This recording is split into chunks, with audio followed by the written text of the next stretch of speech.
Okay guys, hello. ನಾನಿವತ್ತು ವ್ಲಾಗ್ನ ಸಾಯಂಕಾಲ ಸ್ಟಾರ್ಟ್ ಮಾಡೋಕ್ಕಾಗಿದೆ. ಯಾಕಂದರೆ ಇವತ್ತು ಬೆಳಗ್ಗೆ ಸ್ಕೂಲಿಗೆ ಹೋಗಿದ್ದೆ ಮತ್ತು ಸ್ಪೋರ್ಟ್ಸ್ ಪ್ರಾಕ್ಟೀಸ್ ಬೇರೆ ಇತ್ತು. ಭಾಳ ಲೇಟ್ ಆಗಿಬಿಡ್ತು ಬರೋದು. ಅದ ಕಾರಣ ನಾನು ಈಗ ಸ್ಟಾರ್ಟ್ ಮಾಡ್ತೀನಿ. ಕಾರ್ನ ವಾಶ್ ಮಾಡಿ ಭಾಳ ದಿವಸ ಆಗಿದೆ. ವಾಶ್ ಮಾಡೋಣ ಅಂತೇಳಿ ತಗೊಂಡು ಹೋಗ್ತಿದ್ದೆ.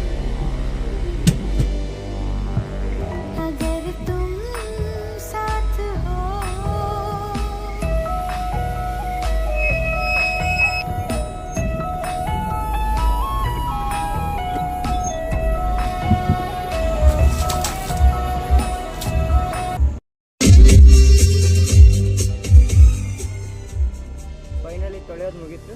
ಬಟ್ ಪಾರ್ಕ್ ಮಾಡಿ ನೆಕ್ಸ್ಟ್ ಕಂಟಿನ್ಯೂ ಮಾಡ್ತೀನಿ.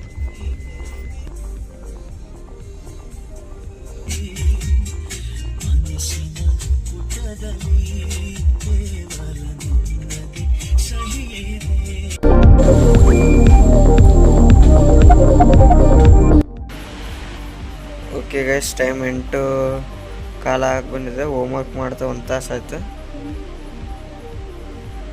ಹೋಮ್ವರ್ಕ್ ಮಾಡಿದ್ದಾದ್ಮೇಲೆ ಸಿಗ್ತೀನಿ. ಓಕೆ ಗೈಸ್, ಓದೋದೆಲ್ಲ ಮುಗಿತು. ಇವತ್ತಿನ ಬ್ಲಾಗಲ್ಲಿ ಅಷ್ಟೇ. ನೆಕ್ಸ್ಟ್ ಬ್ಲಾಗಲ್ಲಿ ಸಿಗೋಣ. ಅಲ್ಲಿವರೆಗೂ ಟಾಟಾ, ಬಾಯ್ ಬಾಯ್. ಸಬ್ಸ್ಕ್ರೈಬ್ ಮಾಡೋದು ಮರಿಬೇಡಿ. ಓಕೆ ಬಾಯ್.